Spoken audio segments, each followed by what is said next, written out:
Fight fans, fight fans, fight fans. This is Kurt DeVille with Counterpunch Boxing News.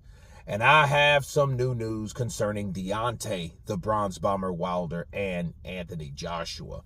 I was watching a video by Talk Sports, and they were talking up the idea of a possible fight between Deontay Wilder and Anthony Joshua next.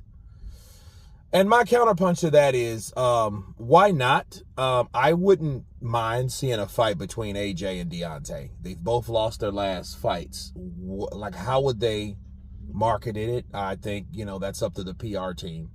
Would people want to see it? Yes, I think people would want to see it now, because I think people have now or never attitude when it comes to these two guys, because if one of them loses again, I don't think that fight will ever be, especially the other fighters, I don't think that fight will be as demanded at all, okay? Because it's already probably at a level 3, okay?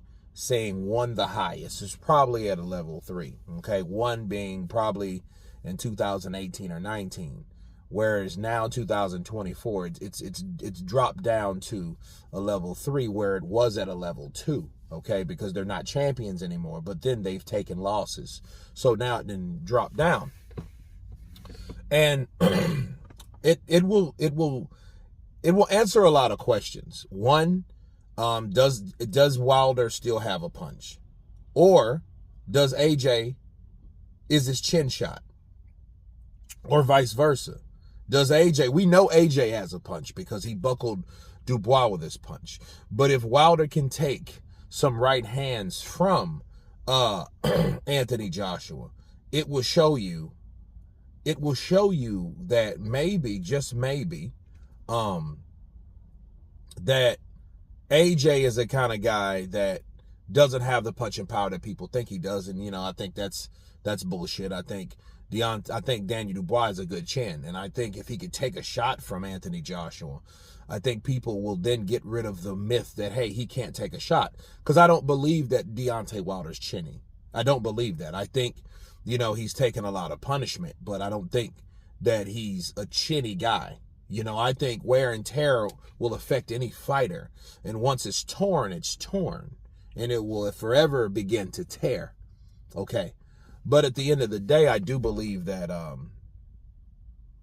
in hindsight, if these guys fight, we will see who's who, and I think it's interesting because I think a fight like this now, I think it takes the pressure off of being a champion, on top of the fact of knowing, I think they'll fight a little bit harder because it's more of a fight like who's the better out of the two fighters versus what do they have to lose, because it's really nothing to lose. But then they do have something to gain because they have a name.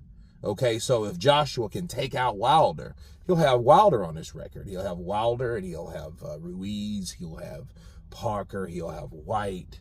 He'll have a lot of names on that list. So his, but the same for Wilder. Wilder will have AJ on his list. Then we will be able to at least enjoy what these two guys have to offer after this whole Cold War has been going on for a very long time between these two.